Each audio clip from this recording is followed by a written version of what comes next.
Bismillahirrahmanirrahim. Alhamdulillahirabbil alamin. Kembali kita membaca kitab Nurut Tauhid wa Dhulumatus Syirki. Al-Matlabul Khamisu Asbabu wa Wasailus Syirki. Bagian yang kelima,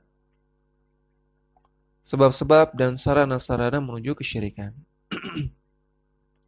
Haddaran Nabi sallallahu alaihi wasallam an kulli ma yusilu ila syirki wa yusabbibu wuqu'ahu. Nabi sallallahu alaihi wasallam telah memperingatkan semua perkara yang bisa mengantarkan kepada kesyirikan dan semua perkara yang bisa menyebabkan terjadinya kesyirikan. Wa bayyana dzalika bayanan wadihan, dan beliau telah menjelaskan semua itu dengan penjelasan yang jelas, yang sangat lugas. Wa min dzalika ala sabilil ijazi mayati. Di antara sebab-sebab dan sarana-sarana tersebut secara ringkas adalah sebagai berikut. Yang pertama, al-ghuluwu fis salihina huwa sababu syirki billahi ta'ala. Berlebihan kepada orang-orang soleh. Berlaku berlebihan atau mengkultuskan orang-orang soleh. Ini adalah salah satu sebab kesyirikan terhadap Allah Ta'ala. Faqad kana nasu mundu uhbita Adamu alaihi salatu wassalam ilal ardi alal islami. Dahulu manusia sejak diturunkannya Nabi Adam, maksudnya dari surga, diturunkan ilal ardi ke bumi alal Islam. Maka semua manusia sejak zamannya Nabi Adam di atas Islam.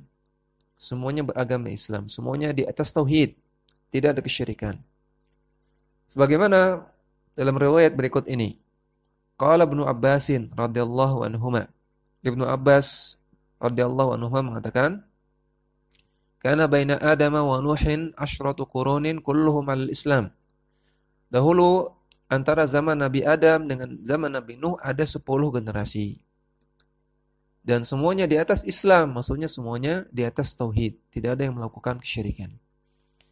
Di riwayat ini dikeluarkan oleh Al-Hakim dalam Mustadraknya, dan hadis ini sesuai dengan syaratnya Al-Bukhari. Hadis ini sahih. Wa ba'da dzalika ta'allaqan nasu bis-shalihin. Kemudian setelah itu, setelah 10 generasi barulah terjadi orang-orang manusia ta'allaqa, punya kebergantungan bis-shalihin, kepada orang-orang soleh. Mereka bertawakal kepada orang-orang soleh. Wa dabba syirku fil ardi, dan ketika itu menyebarlah kesyirikan di atas bumi. Faba'athallahu Nuhan alaihi salatu wassalam yad'u ila ibadatillahi wahdahu.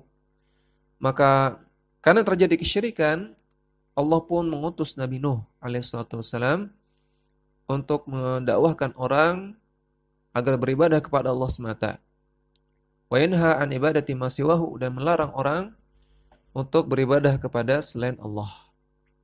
Maka Nabi Nuh adalah Rasul yang pertama. Dan latar belakang diutusnya Nabi Nuh adalah karena terjadi kesyirikan. Dan kesyirikan yang terjadi ketika itu, dan ini merupakan kesyirikan yang paling pertama, adalah karena berlebihan kepada orang soleh. Karena mengkultuskan orang soleh. Maka tentunya di zaman sekarang kita perlu lebih hati-hati lagi. Karena ternyata kesyirikan pertama karena mengkultuskan orang soleh. Maka di zaman sekarang pun banyak orang yang mengkultuskan orang soleh. Waradda alaihi qaumuhu. Dan kaumnya Nabi Nuh menolak dakwahnya beliau. Sebagaimana Allah abadikan dalam Al-Quran. Wa qalu la tadharunna alihatakum wa la tadharunna wadda wa la suwa'a wa la yaghutha wa ya'uqa wa nasra. Mereka, kaumnya Nabi Nuh mengatakan ketika didakwahi, perhatikan. Mereka mengatakan, wahai kaum, kalian jangan tinggalkan Tuhan-Tuhan kalian. Dan jangan tinggalkan Wad, jangan tinggalkan Suwa, jangan tinggalkan Yaguth, jangan tinggalkan Ya'uq, jangan tinggalkan Nasr. Dalam surat Nuh ayat 23. Wa hadhihi asma'u rijalin salihina min qaumi Nuhin. Ini semua, Wad, Suwa, Yaguth, Ya'uq, Nasr adalah nama-nama orang soleh yang hidup di zamannya Nabi Nuh. Falamma halaku auha syaitanu ila qaumihim aninsabu ila majalisihim allati kanu yajlisuna fiha ansaban. Ketika orang-orang ini meninggal, maka setan pun memberikan ilham, memberikan ide kepada kaum Nabi Nuh ketika itu untuk mendirikan ansaban, mendirikan tugu untuk mengingat mereka ila majalisihim allati kanu yajlisuna fiha, di tempat-tempat mereka biasa duduk.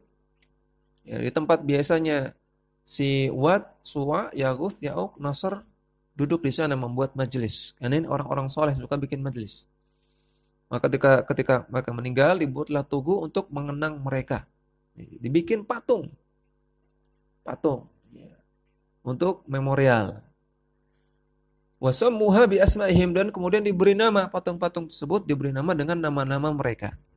Fafa'alu, dan mereka pun mengeksekusi ide dari setan tersebut.